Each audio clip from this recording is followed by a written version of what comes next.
buenos días a todos, un saludo cordial y muchas gracias por darme el privilegio de compartir con ustedes. Saludos a mis queridos Pastor Mario Pérez y también a Sixto. Un abrazo, querido amigo, y por supuesto a todos aquellos que son parte de distintas denominaciones que están compartiendo este tiempo para que nos unamos en este momento tan importante para la vida de la Iglesia.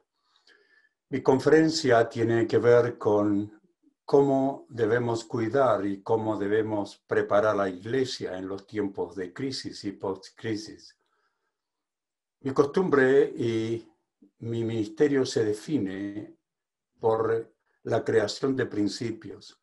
Por eso mi programa de radio y televisión se llaman Principios.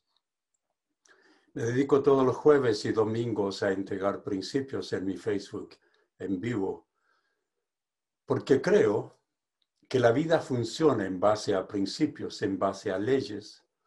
Dios estableció leyes naturales, leyes espirituales, leyes físicas, leyes emocionales, que permiten que las cosas funcionen, y por eso creo que los principios de la palabra de Dios son los que nos ayudan a tener un fundamento firme para proceder, no basado en las emociones que experimentamos debido a las crisis que enfrentamos, sino a las convicciones que debemos tener debido a la fe que tenemos. Este es mi primer principio. La obligación de los líderes es no solo guiar a los cristianos para que sepan enfrentar las crisis, sino también prepararlos teológica y éticamente para que no solo enfrenten con sabiduría las crisis personales, sino que además puedan preparados enfrentar bíblicamente las crisis que vendrán en el futuro, inevitablemente. Nuestro deber es ayudar a nuestros queridos hermanos a que desarrollen lo que tenía Job: resiliencia. La capacidad no solo de pasar por una crisis, sino pasar bien, enfrentarla bien y salir mejor de ella para enfrentar las nuevas crisis más capacitados. He hecho el trabajo del Señor con humildad, dice el apóstol Pablo. Me encantó lo que dijo el pastor Marcos Vidal. Estamos sintonizados por el Espíritu Santo. Es el pasaje que quería iniciar. Dice Pablo: he soportado las pruebas que me vinieron como consecuencia de las conspiraciones. Ya sabe por qué voy a decir esto. Dice Pablo: nunca me eché para atrás a la hora de decirles lo que necesitaban oír, ya fuera en público o en sus casas. He tenido un solo mensaje para los judíos y los griegos por igual: la necesidad de arrepentirse del pecado, de volver a Dios y de tener fe en nuestro Señor Jesús. Luego dice: entonces cuídense a sí mismos, cuiden al pueblo de Dios, alimenten y pastoreen al rebaño de Dios, su iglesia comprada con su propia sangre, sobre quien el Espíritu Santo los ha designado como ancianos. Y esta advertencia es importante. Sé que después de mi salida vendrán en medio de ustedes falsos maestros como lobos rapaces y no perdonarán al rebaño. Incluso algunos hombres de su propio grupo se levantarán y distorsionarán la verdad para poder juntar seguidores. La obligación de todo líder y de toda congregación es enseñar la teología, que es la columna vertebral de la vida cristiana, porque nos enseña a conocer a Dios, pero también la ética bíblica, que incluye los nervios, músculos, venas, arterias y órganos. Todo es necesario para que el cuerpo de Cristo no sea un esqueleto o una masa amorfa, sino que pueda vivir y moverse funcionalmente. Los pastores hoy más que nunca tenemos esta obligación. Debemos cumplir el propósito de la Iglesia, que es de dos partes. Primero, que aprendamos a vivir para la gloria de Dios, desarrollando vidas en santidad, para que nuestras palabras, nuestras actitudes y nuestro comportamiento nos conviertan en sal que detienen algo la corrupción moral y luz que detiene algo las tinieblas teológicas y así muchos sean salvados. Pero eso no es todo. La segunda parte es entregar teología, filosofía cristiana, ética, moral cristiana, principios bíblicos, para que ayudemos a desarrollar la conciencia de los convertidos y estos aprendan a vivir como salvados y así la iglesia sea lo que debe ser, columna y baluarte de la verdad.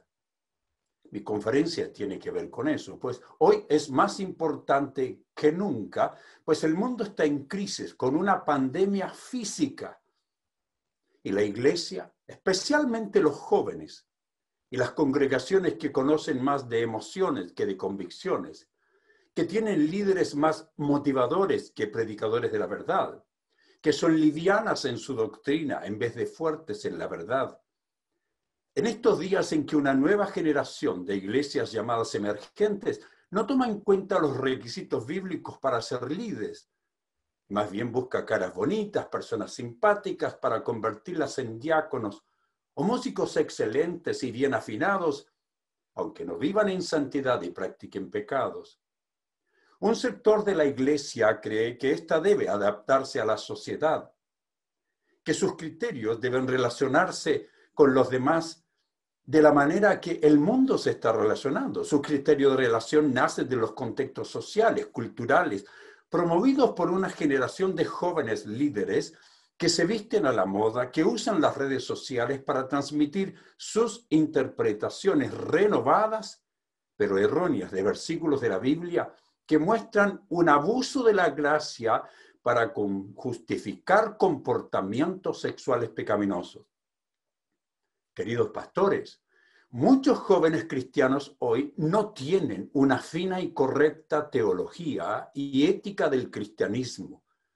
Se lo digo porque el año pasado me reuní con más de 15,000 jóvenes. Me dedico mucho tiempo a escucharlos, a hablar con ellos. Acostumbré en mis conferencias, en vez de que ellos me hagan preguntas a mí, yo le hice preguntas a ellos. En un momento, en una conferencia, pregunté, ¿cuántas de ustedes, chicas, creen que son feministas? Usted se sorprendería la cantidad de chicas que se pusieron de pie. ¿Por qué?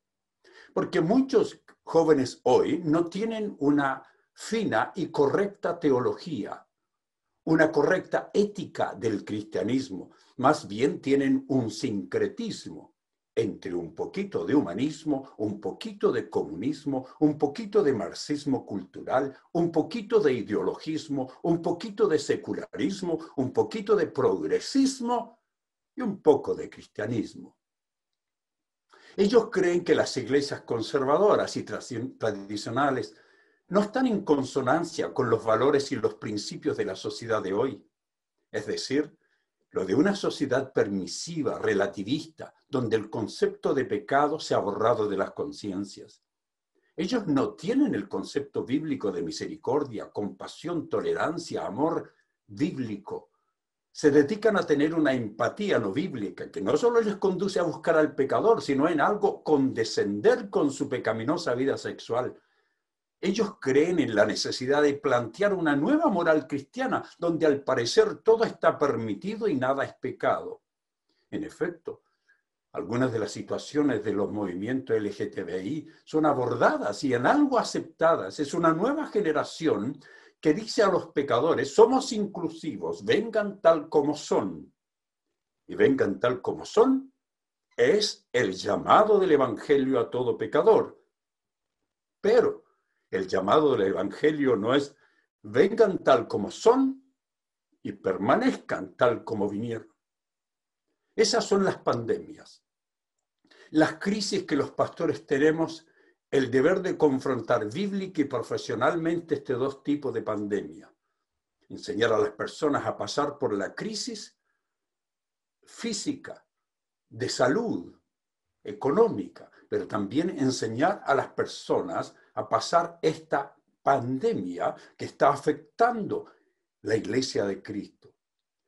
Sea que Dios provoque o permita una crisis, Él siempre nos provee de una salida inteligente y ordena a nosotros, los ministros, que seamos fundamentales en proveer para nuestros hermanos el concepto apropiado de Dios en medio de las circunstancias en que la mirada a Dios se nubla y en medio de las circunstancias en que muchos se sienten vulnerables a los ataques inteligentes, astutos de los enemigos del cristianismo. Por eso me encanta lo que dijo A.W. Pink. El Dios de este siglo, dijo, ya no se parece al soberano de las Sagradas Escrituras, sino el débil flamear de una vela a la gloria del sol del mediodía. El Dios de quien se habla en los púlpitos, del que se habla en las escuelas dominicales, el que se menciona en la mayoría de la literatura en estos días, teniendo en cuenta que él escribió hace muchos años atrás, y del que se predica en la mayoría de las llamadas conferencias bíblicas, es una ficción de la imaginación humana, un invento del sentimentalismo excesivo que abraza a las congregaciones. Ahora escuche esta declaración. Dice, los paganos afuera del cristianismo pálido construyen dioses de madera y piedra, en tanto que millones de paganos dentro del cristianismo construyen un Dios a partir de sus mentes carnales. Escúchenme, queridos pastores, ese es el problema de nuestros jóvenes. Debido a que la iglesia no tiene cursos sistemáticos de ética, de valores desde niños, adolescentes, cursos sistemáticos que vayan formando a las personas, entregándole nuestra cosmovisión bíblica, valores, principios cristianos. Cuando llegan a las escuelas secundarias y a la universidad, no tienen forma de defender los principios morales que la Biblia enseña. Por eso, queridos amigos, queridos pastores, ¿qué debemos hacer? Hablemos un poquito de las crisis. Las defino como cruces de caminos que demandan una sabia decisión. Escuche este principio. Por diferentes razones, todos los seres humanos enfrentamos crisis. La pregunta no es si las enfrentaremos, sino si estamos preparados para evitar las crisis que podemos evitar y las que no son evitables, si las sabremos confrontar.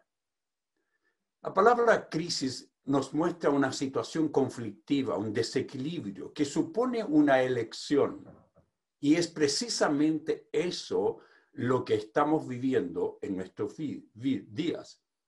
Toda crisis tiene esta secuencia de conflicto, desorden, adaptación o desadaptación. Por lo tanto, lo que produce la crisis no necesariamente es el conflicto, sino la respuesta que el sujeto aporta, la respuesta que nosotros, como líderes cristianos, vamos a aportar a las situaciones que viven nuestros hermanos. Hablemos de la actuación del Dios soberano en medio de las crisis de los humanos. Escuche este principio. Nuestro Dios soberano nunca se equivoca. Y cuando permite o provoca una crisis, no está confundido ni tiene mala intención. Él siempre nos corrige cuando nos desviamos, porque mediante su disciplina nos vuelve a poner en la ruta por él trazada y en sus planes que siempre son de abundancia y bendición. Dios nunca dejará a sus hijos sin salida de las circunstancias y crisis que enfrenta, aunque sus soluciones y resultados no siempre son los que esperamos, los que queremos o nos imaginamos. Algunos principios que nos ayudarán. Primero, independientemente de la santidad o pecaminosidad de sus hijos, Dios soberanamente provoca o permite crisis que son difíciles en su confrontación, pero esenciales para nuestra formación. Esto contesta la pregunta que me han hecho muchas personas. Miles de personas se reúnen cada jueves y domingo para compartir conmigo. Las preguntas son impresionantes. ¿Será que estaba pecando? ¿Por qué Dios está castigando? ¿Qué es lo que Dios está haciendo? Dios tiene la facultad y en las crisis Él las provoca o Él las permite. Nunca es ignorante de lo que ocurre. No puedo decirles que la crisis ha sido provocada directamente por Dios, pero creo absolutamente seguro que ha sido permitida por Dios. Ahora, ¿se escuchó bien? Dios puede permitir o provocar crisis a justos y pecadores. Así que tenemos que ayudarles a los hermanos que no necesariamente las crisis llegan porque estamos viviendo mal. Dios puede determinar, provocar o permitir una crisis personal aunque estemos viviendo bien. Primer caso de estudio. Job, un hombre santo en una crisis provocada por Dios. Dios fue quien decidió librar a Sadrach, Mesach, Abednego. Dios fue en que soberanamente decidió librar a Daniel de ser devorado en la jaula de los leones. Fue Dios quien permitió también el ataque satánico, no librar de la tragedia, de la debacle económica, de la muerte de sus hijos, de la crítica de sus conocidos o de las maldiciones de su esposa y de la peste. A Job, a pesar de ser esto, Job era un hombre perfecto. Esta es la descripción de su madurez. Era un hombre recto en la descripción de su carácter. Era un hombre temeroso de Dios en la descripción de su espiritualidad. Y era apartado del mal en la descripción de su moralidad. Yo quisiera que hayan millones de pastores y miembros de la iglesia como él. Pero fue Dios quien decidió no sanar a nuestro admirado y grandioso apóstol Pablo, aunque lo solicitó. Pero fue Dios el que permitió una crisis y provocó que Job sea alcanzado por los dardos satánicos bajo su permiso. Segundo caso de estudio. Si Dios puede disciplinar naciones, el mundo, a su iglesia, a individuos. Segundo caso de estudio, Israel, una nación rebelde que sufrió muchas crisis provocadas por Dios. Cuando Dios, por medio de los líderes que Él ha llamado, enseña a su pueblo las verdades y principios que Él exige, y escúchenme, porque esto es lo que tenemos que analizar. Si cada persona frente a la crisis no tiene que mirar qué enseñanza habrá en la crisis para mis hijos, para mi esposa, para el mundo, para los políticos. Lo más importante es que cada uno de nosotros digamos, Señor, en esta crisis, ¿cuál es la enseñanza que yo como persona tengo que recibir? Y aquí hay algo importante. Cuando Dios, por medio de los líderes que Él había llamado, enseñaba a su pueblo verdades y principios que Él exige y que el pueblo rechaza sistemáticamente, sus consejos, advertencias, las exhortaciones, Dios siempre ejecutará su disciplina, sea que la persona identifique o no el proceso. El Dios que con amor nos ha salvado no puede permitir que sus hijos permitan y persistan en vivir en pecado. Ahora déjeme decirle esto. Mi ejemplo es del pueblo de Dios. Actuaba en rebelión. Note lo que dice en segundo libro de Crónicas 36:15. Esto tiene que ver también con nuestra situación. ¿Cuántas personas dentro de la iglesia comenzaron a vivir vidas muy sencillas, vidas muy cómodas, con un mundo de emociones, pocas convicciones, viviendo el evangelio dentro del templo, no fuera de él? Dice en segundo libro de Crónicas, repetidas veces el Señor Dios de sus antepasados envió sus profetas para advertirles porque tenía compasión de su pueblo y de su templo. Sin embargo, el pueblo se mofaba de estos mensajeros de Dios y despreciaba sus palabras, se burlaron con desprecio de los profetas hasta que el enojo del Señor no pudo ser contenido y ya no se podía hacer nada. Dios extendía su misericordia, no se cansaba, repetidas veces ofrecía su ayuda. Y nosotros podemos preguntarnos cómo podían ser tan necios. Pero el problema es que la acomodación al pecado, a una vida sin temor a Dios. Es lento, persistente. Muchos ni se dan cuenta cómo van acomodando su vida a la cultura, a la sociedad. Escuchen música cristiana, asisten a las congregaciones, leen la Biblia, escuchan sermones. Pero su estilo de vida no es el que Dios demanda. Note lo que ocurrió con el pueblo. En Ezequiel capítulo 33, el profeta dice, y vino a mí palabra de Jehová diciendo, hijo de hombres, lo que habitan aquellos lugares asolados en la tierra de Israel, hablan diciendo, Abraham era uno y poseyó la tierra, pues nosotros somos muchos, a nosotros nos es dada la tierra en posesión. ¿Qué pensaban? Nosotros somos judíos, pertenecemos a Abraham. Él nos traspasó esta promesa en plato de plata. La tierra es nuestra, por Abraham las tenemos. No nos vamos a preocupar de estar velando, de estar alertas. ¿Qué dicen personas hoy? Somos hijos de Dios, Dios nos va a proteger.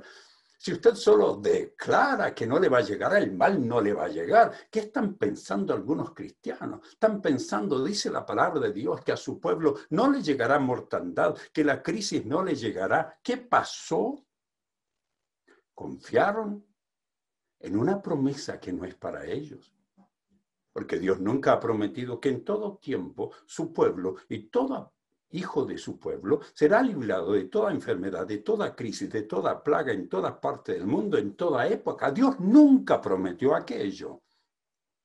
Pero esta falsa confianza en una espiritualización de la vida, esto llevó a que el Señor ejecute disciplina. Le dice, ustedes hicieron abominación, se contaminaron con las mujeres de su prójimo.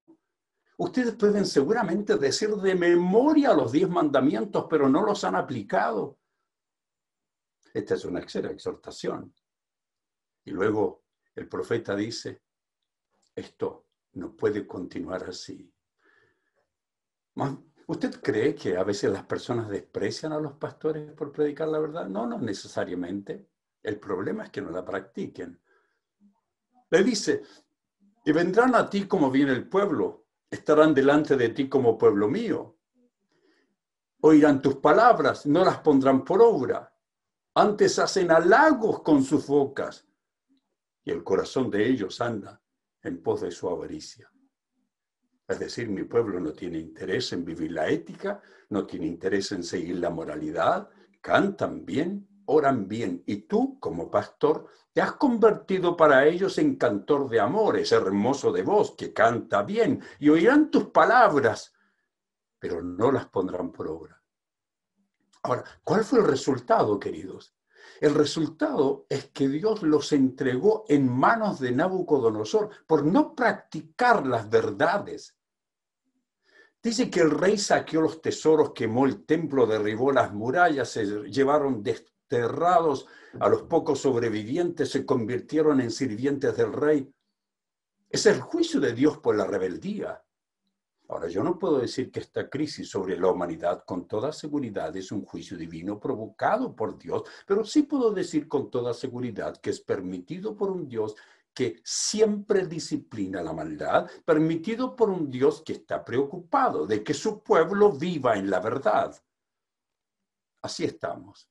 Ahora, segundo principio, Dios nunca malgasta una experiencia. Y cuando permite o provoca una crisis entre los humanos, siempre tiene propósitos soberanos. Escuche este principio. Dios nunca malgasta una crisis, nosotros sí. Y por eso somos candidatos para volver a repetirla. Toda crisis ocurre por la providencia divina y en ninguna existe despropósito alguno. Solo los maduros desarrollan resiliencia y después de las crisis salen mejores al identificar los errores cometidos, los cambios que han de ser desarrollados y los realizan con excelencia. Vaya conmigo, querido pastor. Vivimos en un mundo en crisis, una pandemia física, una pandemia de salud, y vivimos efectos de aquella pandemia. Hay una pandemia espiritual. Un grupo de iglesias que lamentablemente no está enfocando en la verdad. que está entregando un evangelio light. Y Dios, siempre que las personas recibieron el evangelio y sus hijos no lo practicaron, practicó disciplina. Y siempre que lo hizo, tenía un propósito. Pregunta, es para nosotros, como pastores. ¿Cuál es el propósito de Dios en todo aquello? Observe lo que dice Job 1:22 con respecto a cómo reaccionó Job después de la pérdida catastrófica de todas sus posesiones.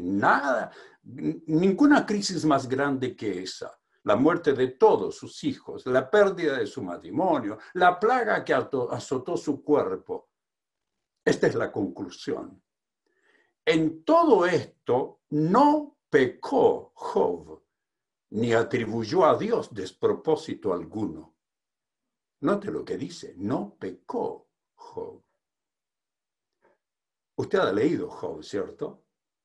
Y cuando él dice, hubiera querido no nacer, hubiera querido morir en el vientre de mi madre, ¿por qué no me caí?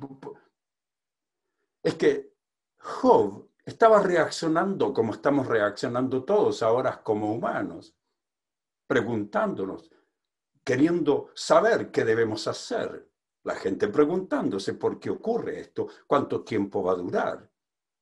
No hay problema en aquello. El problema es pecar. En esto no pecó Job.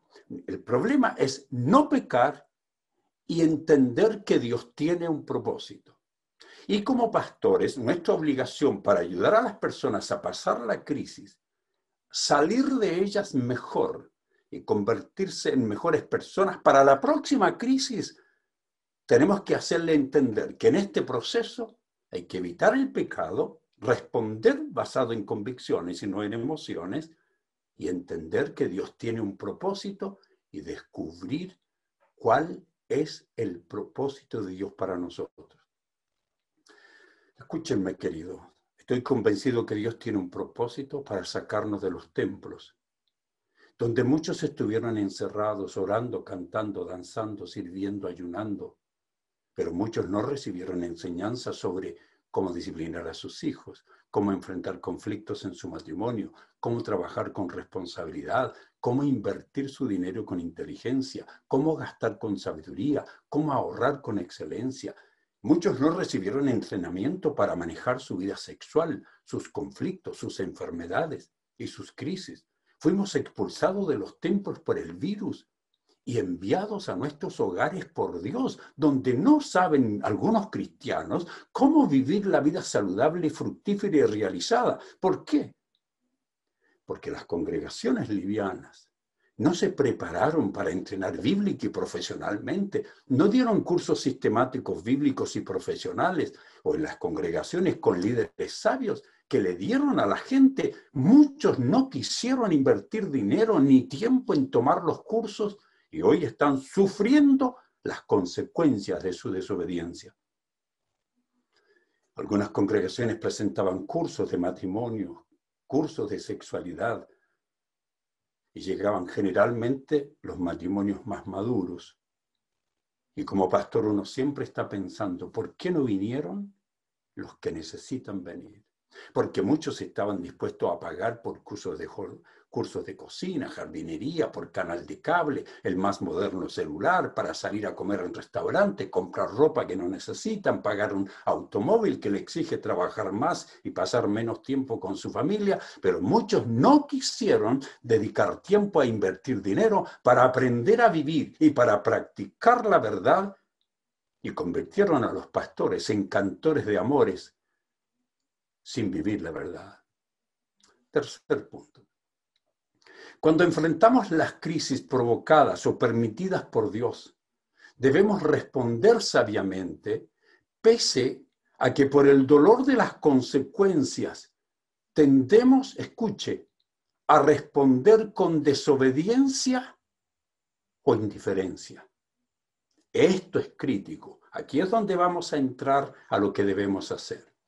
Este es mi principio. Aún después de nuestras temporadas de rebelión, cuando nos arrepentimos de corazón y nos humillamos para cumplir su voluntad, aún en medio de las consecuencias, Dios nos ordena que vivamos con excelencia. Y si lo hacemos y le buscamos de todo corazón por nuestro arrepentimiento, Él nos perdona, nos ofrece planes hermosos y una restauración maravillosa. En medio de la crisis que vivimos, responder en obediencia es la orden divina. Creamos más crisis cuando en medio de la crisis tomamos nuestras decisiones basadas en emociones y no en convicciones. Aún en tiempos de crisis, escuche esta verdad, Dios siempre provee una forma sabia de confrontarla para que podamos soportarla, porque Dios no está en el negocio de destruirnos. Aún en tiempos de crisis o disciplina, Dios siempre provee una forma sabia de confrontarla para que podamos soportarla y exige que cumplamos mejor que antes las órdenes divinas que resultarán en nuestro beneficio.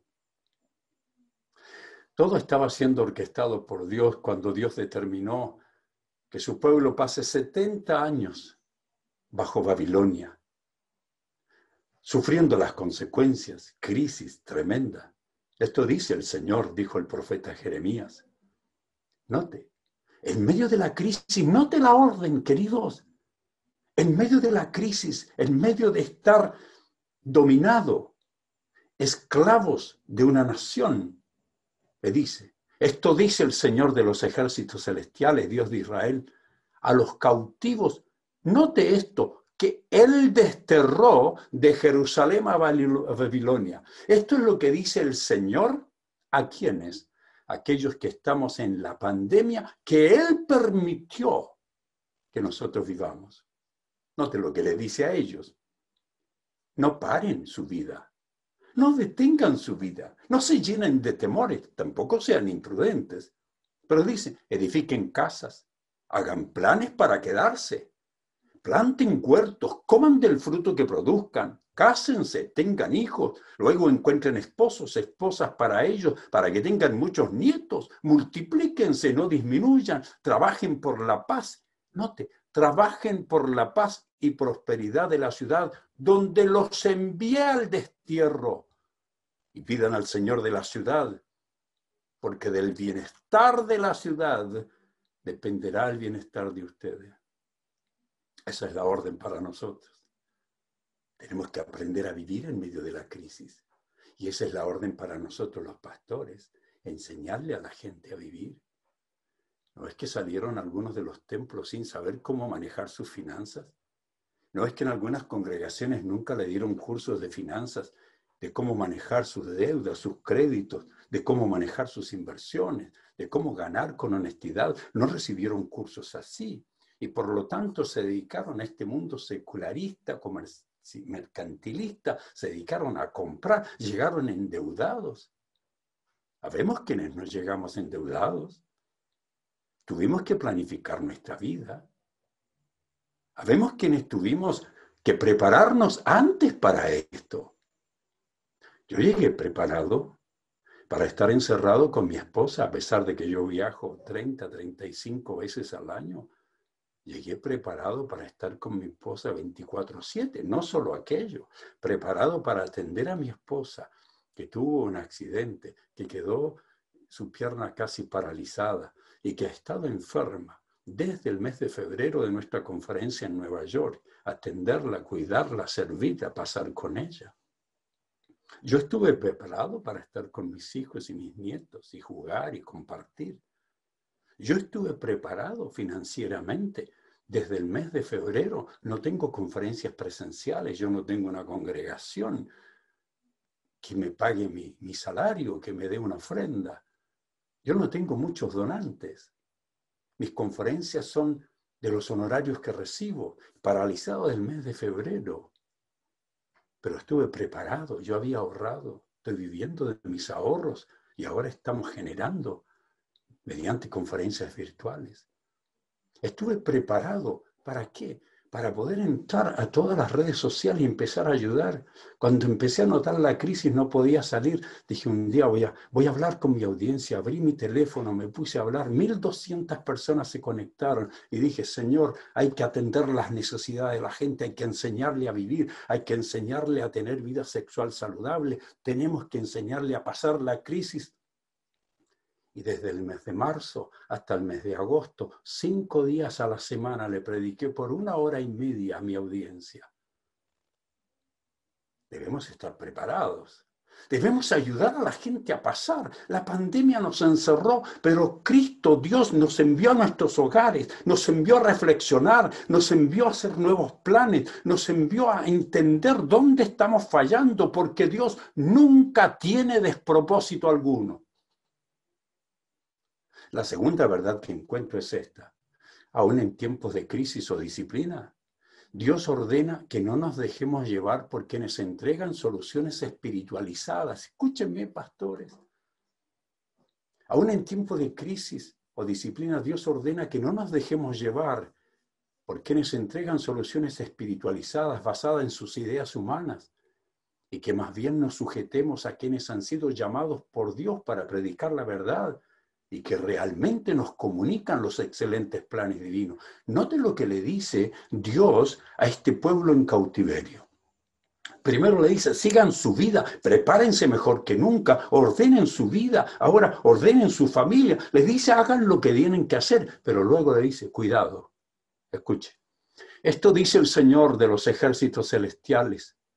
No permitan que los engañen los profetas y los adivinos que están entre ustedes en la tierra de Babilonia.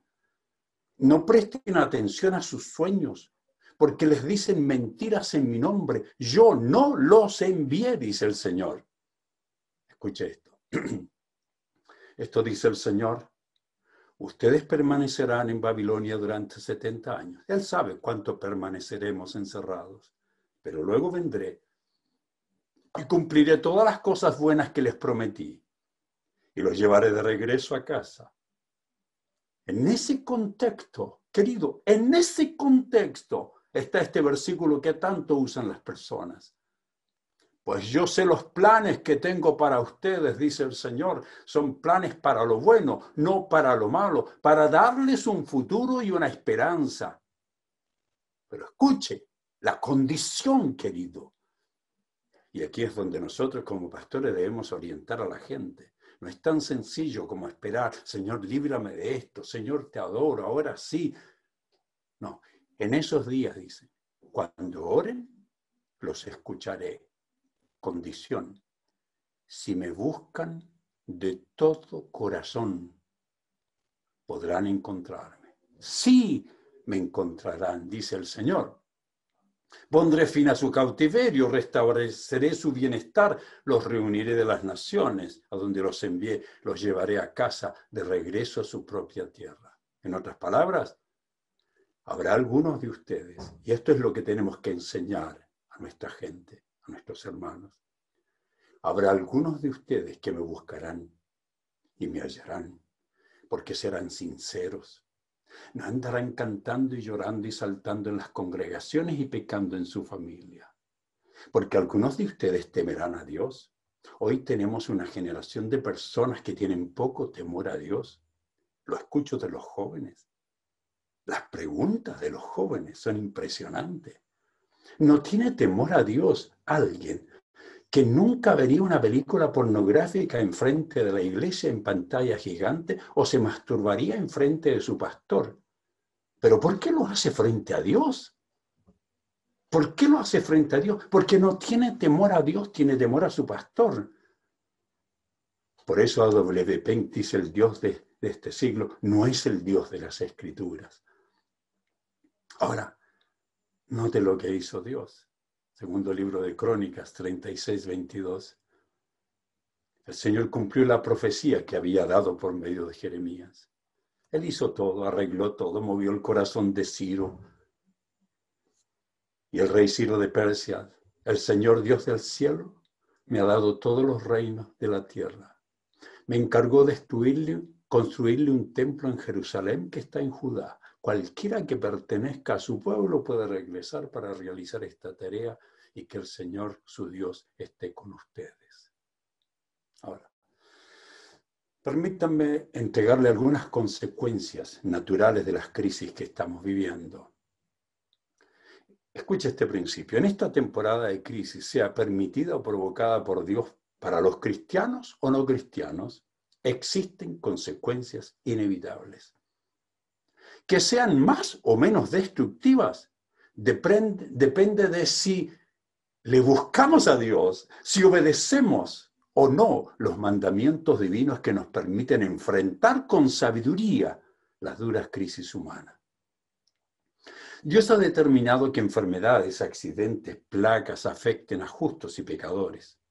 La diferencia es que Dios a sus hijos ofrece protección cuando Él soberanamente lo decide y una salida efectiva y productiva cuando Él soberanamente decide que pasemos por crisis y conflictos. Esta es una verdad, escúchenla. El mundo sin Dios siempre recibirá las consecuencias lógicas por su permanente rebelión. Pablo dice: la ira de Dios se muestra desde el cielo contra todos los que son pecadores perversos, que detienen la verdad con su perversión. Esa es la filosofía humanista, atea, agnóstica, comunista, progresista, secularista. Esa es la filosofía de pensamiento. Dice, por pensar que era una tontería reconocer a Dios, no olvide que el fin del humanismo, del progresismo moderno, es destruir la ética bíblica, destruir el cristianismo, es nuestro peor enemigo. Por pensar que era una tontería reconocer a Dios, Él los abandonó a sus tontos razonamientos y dejó que hicieran cosas que jamás deberían hacerse, lo que está inundada la sociedad hoy.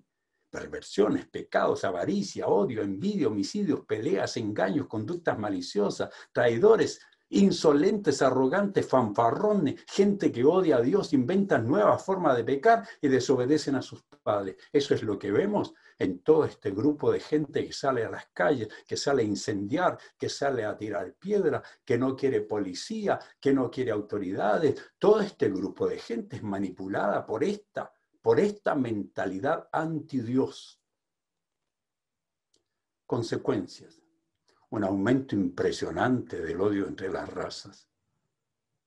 Hoy algunos están diciendo que existe en Estados Unidos un racismo sistémico contra los negros, lo que no es verdad. Existe racismo de individuos, pero lo que se está haciendo un sistema es el racismo contra los blancos. El odio en las razas, culturas odiándose, más suicidios, más dependencia, más violencia doméstica. Esa es la consecuencia. Es una humanidad caída. Pablo dice, ellos conocieron a Dios, pero no quisieron adorarlo. Inventaron sus necias ideas, afirmaron ser sabios y en lugar de adorar al Dios inmortal y glorioso, rindieron culto a ídolos que ellos mismos hicieron con formas simples de mortales, de aves, animales, de cuatro patas y reptiles. Ese es el mundo. ¿Cuál es la situación en el cristianismo? ¿Los cristianos siempre recibirán consecuencias lógicas de su desobediencia o de su falta de preparación? Escúcheme, querido. Los cristianos siempre recibirán consecuencias lógicas de su desobediencia o de su falta de preparación. Dios nunca prometió que Él protegería a todos los cristianos de toda enfermedad, toda crisis humana, todo accidente, terremoto, maremoto. Él nunca dijo eso. Por eso los líderes que están declarando que la plaga no llegará a mi ciudad, le llegó. Aquellos que están declarando que el huracán no vendrá ni tocará a mi iglesia, le llegó. Porque son mentiras, queridos. Y nosotros tenemos que volver a la palabra. ¿Cuáles son las consecuencias para la iglesia?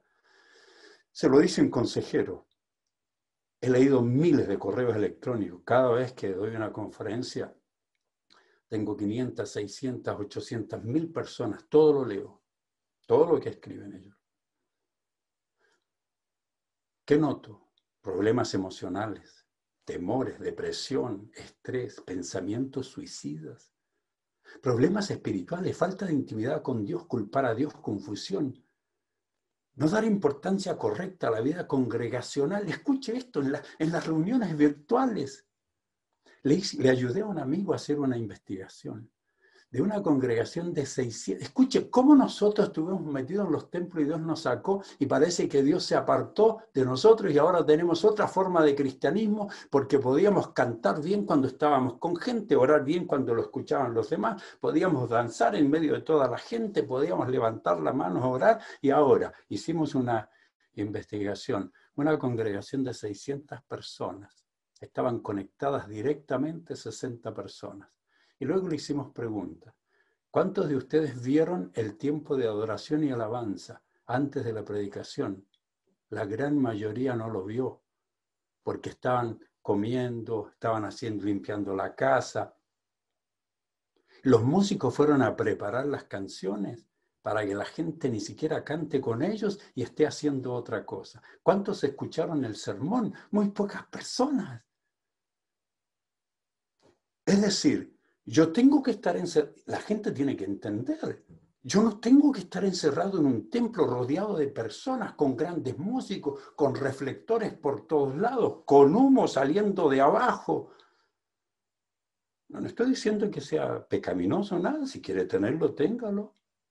Pero lo que estoy diciendo, no es correcto que las personas crean que allí es donde tienen que vivir su fe, cuando la palabra de Dios dice, vosotros maridos vivid con ella sabiamente dando honor a la mujer como a vaso más frágil, para que vuestras oraciones, canciones, adoraciones no tengan estorbo. Problema familiar, mala relación conyugal, tremendos problemas conyugales, estar encerrado 24/7 con su esposa, con su esposo. Maridos que quieren tener más sexo que nunca, sexo, dije, no intimidad integral. Mujeres que se niegan a tener intimidad integral sin razones bíblicas. Más problemas y confusión en la relación con los hijos. Familias que quieren tener momentos juntos con sus hijos y los hijos se acostumbraron a hacer lo que ellos le enseñaron. Es decir, papá y mamá trabajaban, llegaban en la noche, un momentito con ellos, le entregaban celular, podían jugar juegos de video. Hoy no quieren jugar con ellos, un juego de mesa con la familia, quieren estar solo con el celular.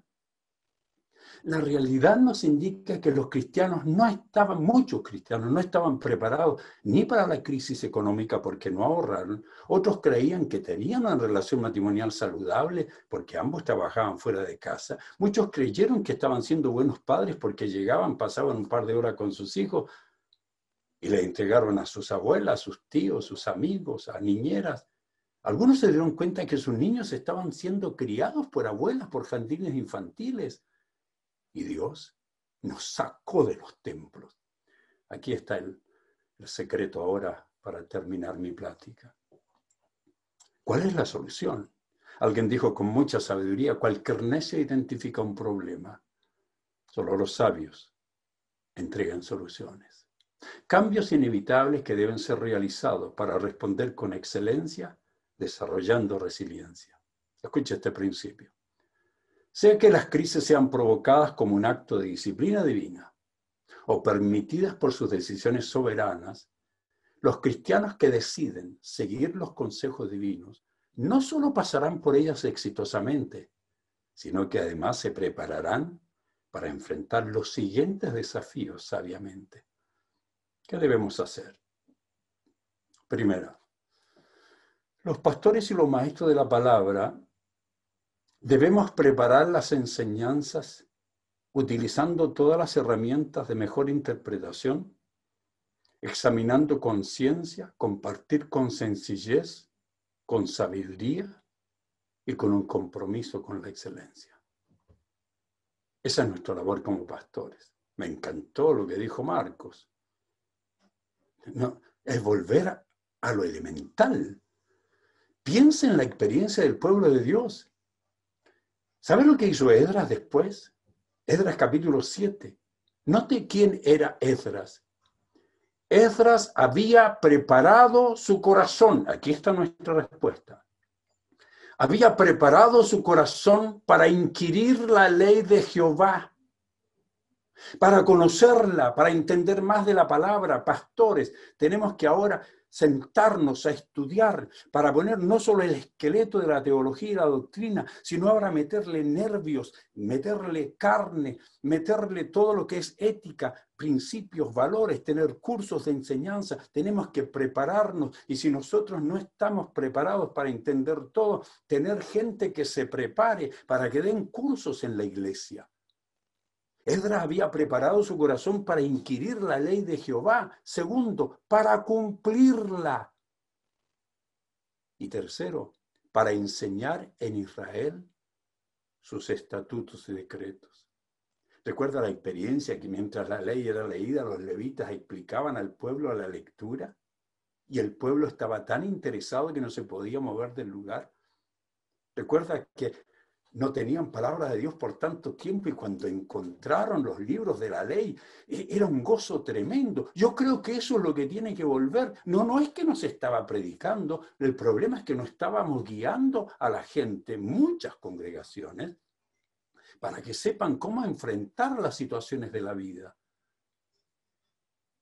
Segundo, los líderes que comprenden y practican la palabra de Dios deben enseñarla con sabiduría y excelencia.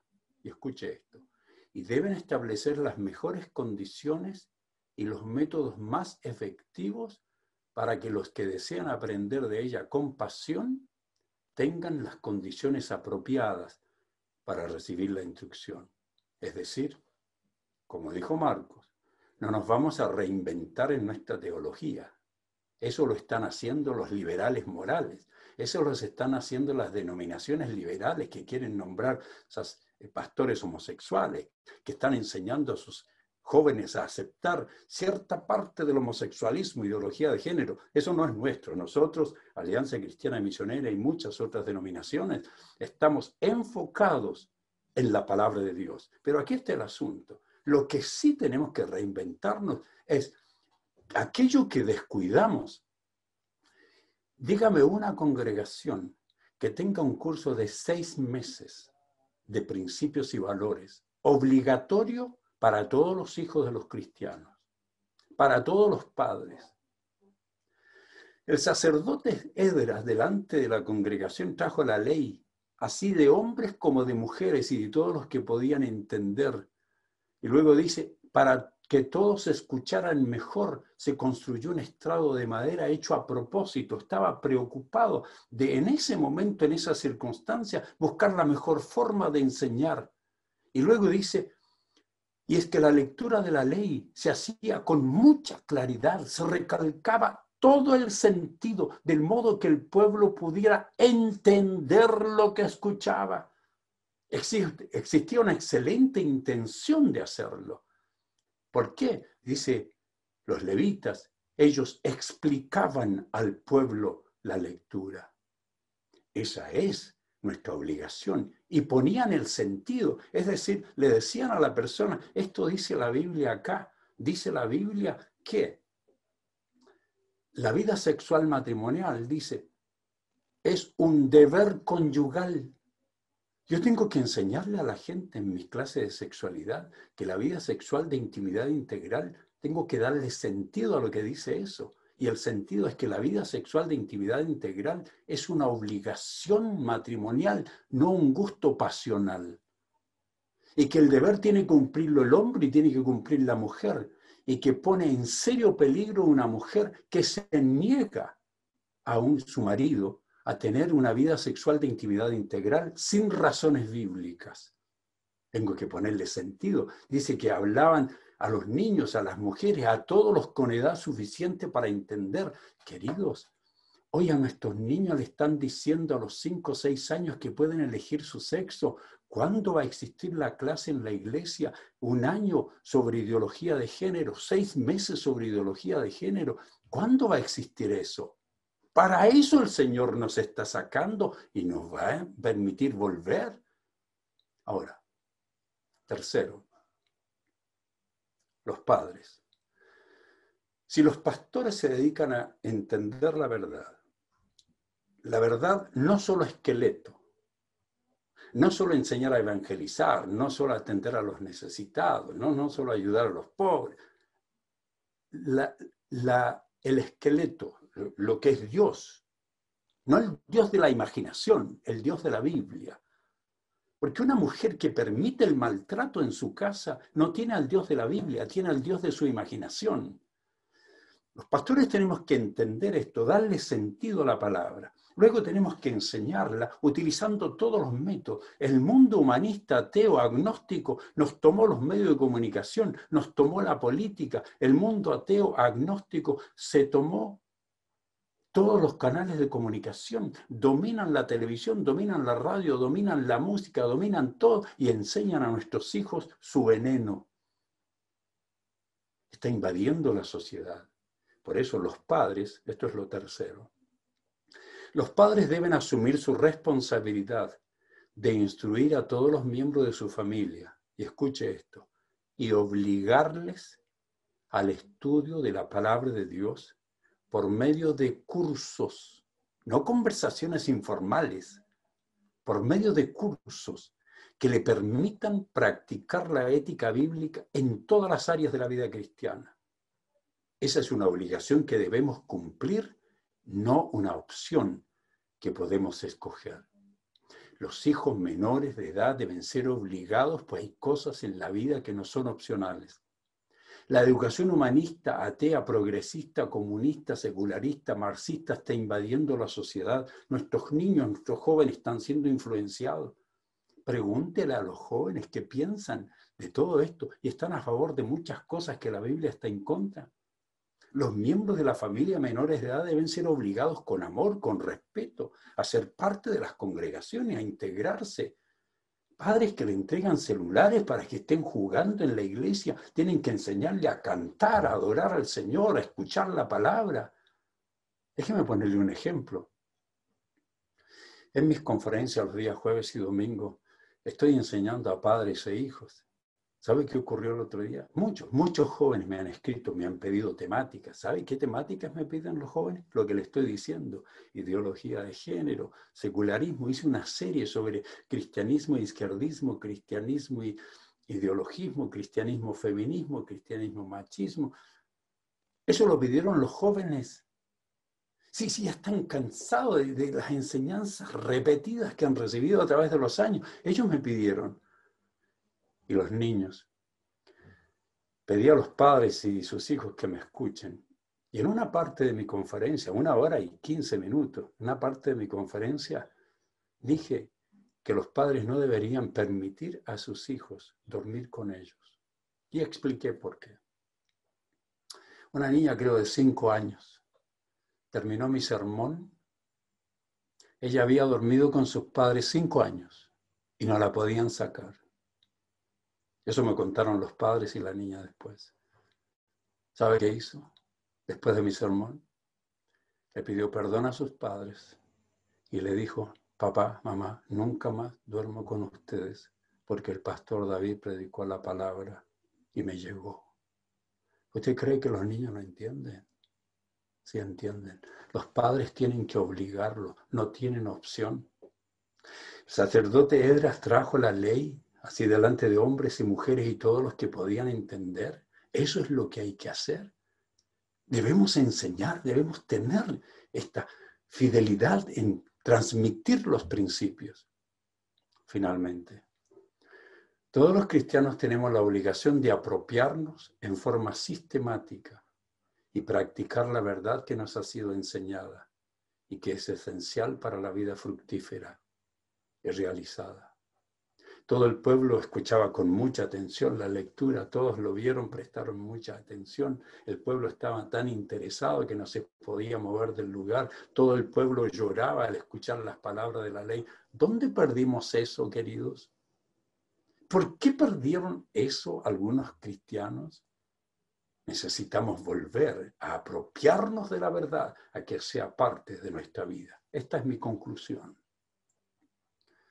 Los líderes hemos sido llamados por Dios y tenemos la obligación de no solo aprender a evitar las crisis evitables y de confrontar las crisis inevitables. Además, recibimos la orden de desarrollar resiliencia para salir de las crisis mejor que antes y bien preparados para vivir con excelencia. Es nuestro deber entrenar sistemáticamente cursos de doctrina, cursos de teología, cursos de finanzas, cursos de matrimonio, cursos de sexualidad, cursos de ideología de género, cursos de homosexualismo, cursos sobre cómo enfrentar adulterio, cursos de noviazgo, preparar a la gente. Lo vengo diciendo hace años, antes que se levante todo este movimiento humanista destructivo que quiere destruir el cristianismo, lo he venido diciendo, muchas congregaciones no lo han hecho. Me encanta, y voy a terminar con esto, la manera en que C.S. Lewis describe nuestra obligación. Escuche. Si todo el mundo fuera cristiano, lo que no es verdad, pero dice, si todo el mundo fuera cristiano, no importaría que todo el pueblo, todo el mundo no fuera educado. Interesante, ¿no? Si todo el mundo fuera cristiano, no importaría que todo el mundo no fuera educado. Pero, de la manera que es, existirá una vida cultural fuera de la iglesia, sea que exista o no dentro de ella. Ahora escuche, pastor. Usted no sabe cuánto les amo, queridos pastores. Estoy listo a servirles, a ayudarles en todo. Quiero que nos unamos. Pero escuche lo que dice C.S. Lewis. El ser ignorante, pastores, el ignorar cosas. Yo soy ignorante en trigonometría. Yo soy ignorante en muchas cosas. Pero un pastor no puede ser ignorante de cosas que son esenciales. Ignorar es no saber.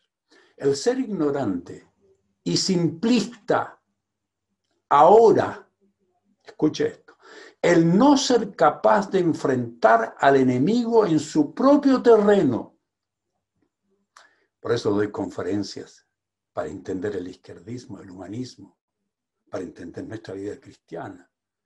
El no ser capaz de enfrentar al enemigo en su propio terreno, escuche, sería como tirar nuestras armas o traicionar a nuestros hermanos no educados. ¿Quiénes?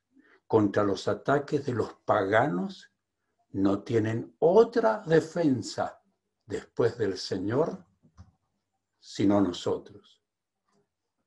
Eso es lo que Dios indica.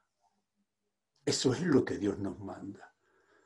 Sería terrible tirar nuestras armas de conocer la verdad, predicar la verdad y defender la verdad en la arena pública. ¿Quién le dijo al cristiano que no puede participar o hablar de política? ¿Por qué alguien tiene que decirme usted puede hablar de sexo, usted puede enseñar sobre posiciones en la vida sexual, si se permite sexo anal, sexo oral? Usted puede enseñar de todo eso o no enseñe eso.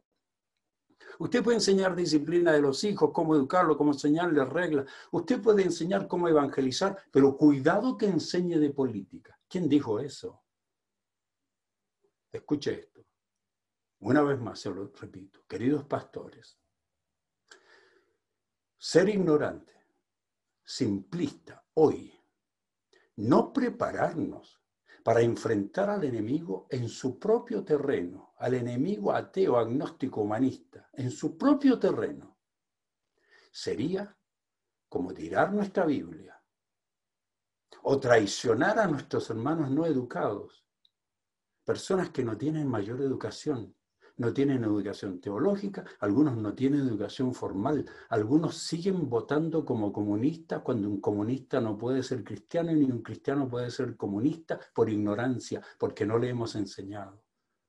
Algunos maltratan a su esposa, a su familia, porque no les hemos enseñado. Algunos no tienen la vida sexual saludable porque no les hemos enseñado. Así que traicionar a nuestros hermanos no educados, quienes contra los ataques de los paganos, sofisticados, terrible en todo el mundo, ellos no tienen otra defensa después del Señor, sino nosotros.